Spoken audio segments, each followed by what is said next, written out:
What if you could upload a PDF and ask questions like you are chatting with the document? In this video, we are going to build a simple AI-powered chatbot using Python, Streamlit, and OpenAI. We'll upload a PDF, extract the text out of that PDF document, and then split that text into smaller chunks.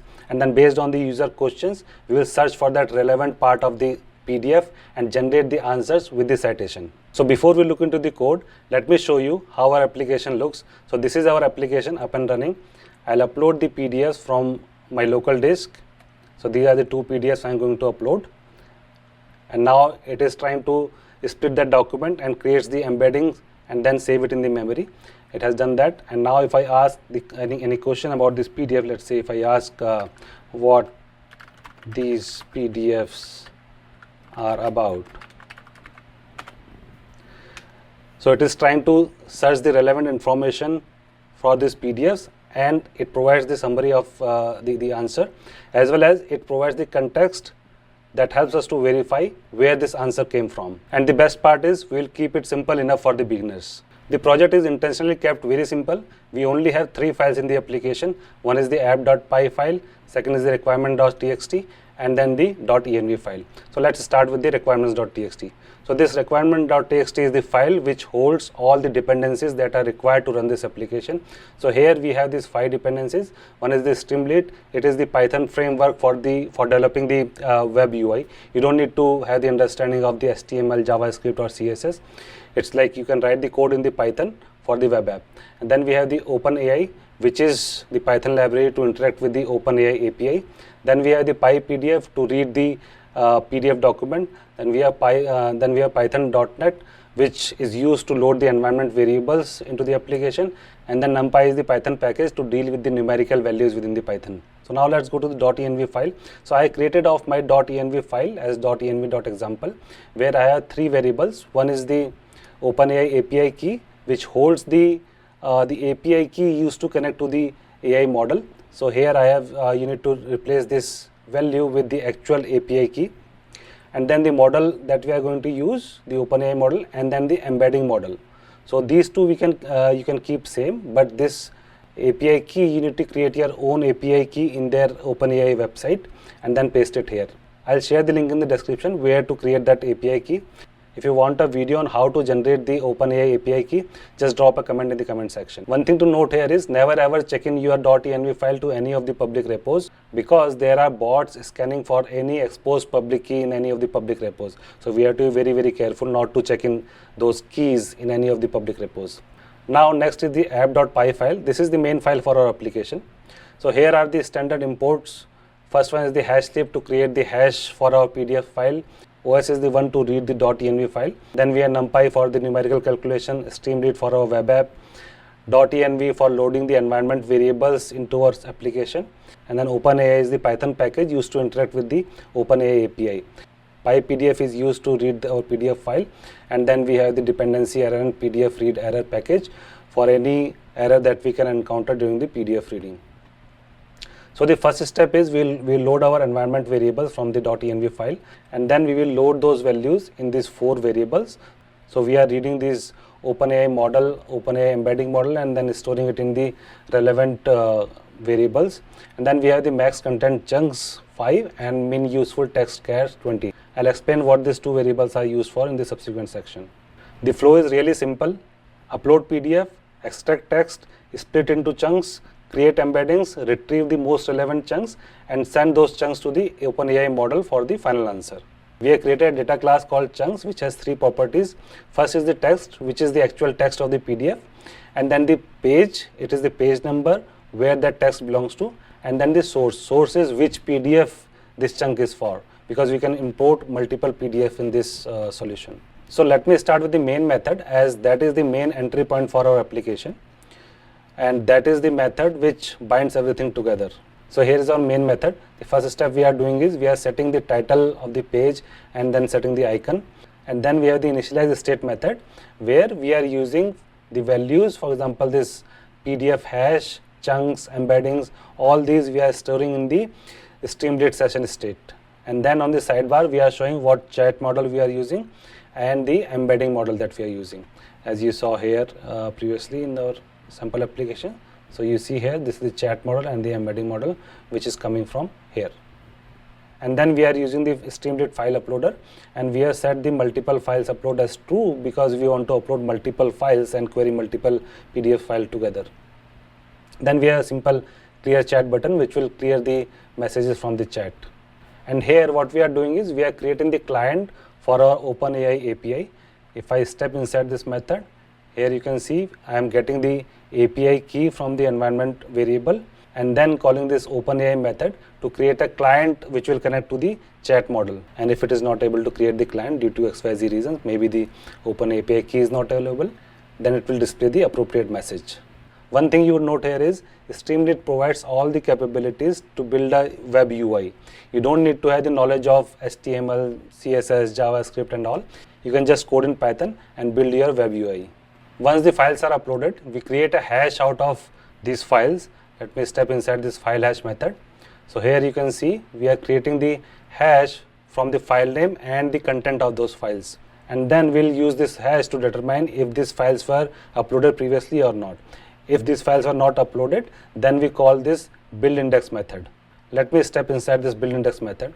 And as you can see here is this build index method is creating a chunk from the PDF document. How it does that is it invokes this extract PDF chunks function where you can see it is first looping through all the files, all the PDF files that are uploaded. Once it reads through that document, it will again loop through each page of that document, get the text out of that each page and then clean that text. Basically it will remove any of the unwanted space, new lines or characters that it is not able to read and then store it into the page text variable. So here it is splitting that text into smaller chunks.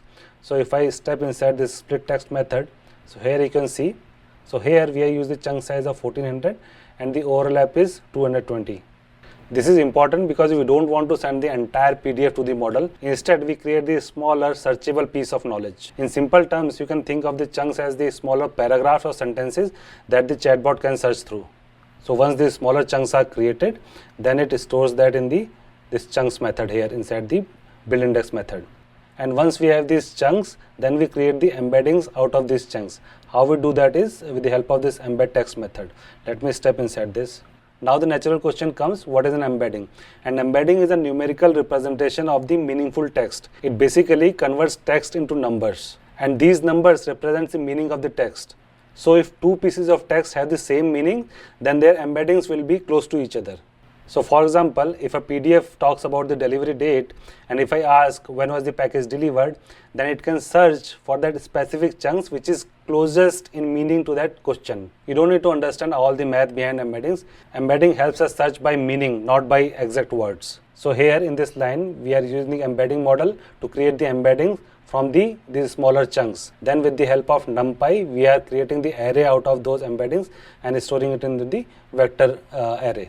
And then it returns this array of embeddings which is stored inside this embeddings variable, and then we store it in the session state of Streamlit. Now let's go back to our main method, and now here we are just showing it in the UI that the index for the uploaded PDF is created, and then we are using the Streamlit chat input where user can ask any question about that PDF and storing that in the session state.message variable. Now this is the important part. Here it is calling the retrieve context function. Let's step inside this retrieve context. So here it expects the two parameter. One is the OpenAI client and then second is the question. So here first we are creating the embedding of the question also and then searching the embedding of the question with respect to the embeddings of the PDF text.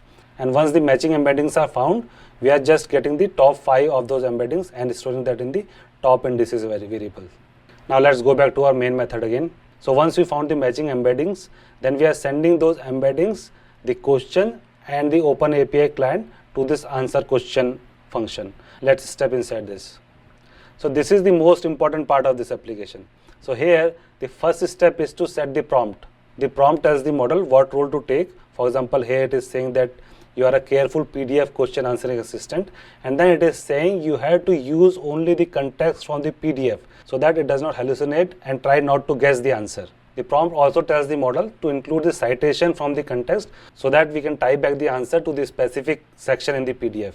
This is very important because we want grounded answers. We don't want our chatbot to guess for any answer or give us the wrong information. And if it is not able to find the answer within the PDF, then it should clearly and explicitly state that. And once this context is set, we are passing that to the chat model with the help of OpenAI API client and then getting the output text from there. Once we get the answer, then we are just simply displaying it on the UI. So let me quickly show you a live demo of it again.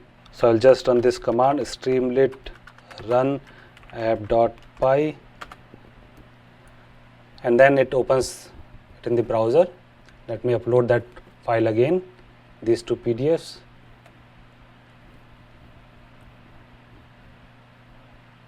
Once it uploads the PDF, I can ask, give me the summary from these PDFs.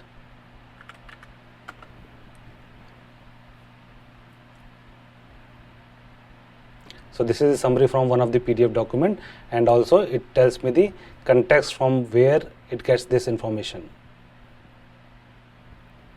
Now let's say if I ask, give me the itinerary for the Utah trip.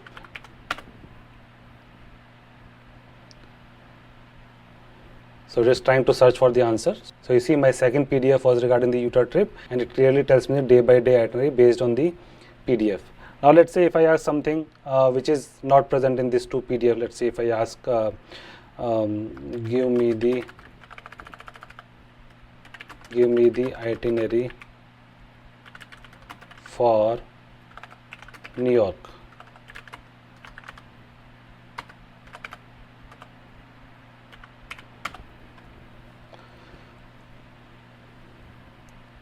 So here you can see it is clearly specifying that PDF does not include an itinerary for New York. So it is telling me that it is not able to find that answer from those two PDFs. This is a good test because we don't want the PDF chatbot to just create some random answer or should not guess any answer. So in this example, we used everything in memory. We did not use any external vector database like ChromaDB or Faiz or Pinecone. We can obviously improve this application further and extend it to use the actual ChromaDB or Pinecone and make it production ready. So in this application, we use Python as the backend, streamed for our web UI, and OpenAI to create the embeddings and interact with the LLM. The key idea is retrieval. Instead of asking the AI to know everything, we first find the most relevant PDF chunks and then ask the model to answer from those chunks. If you found this video helpful, do subscribe to Mathpal Tech, and I will see you in the next one.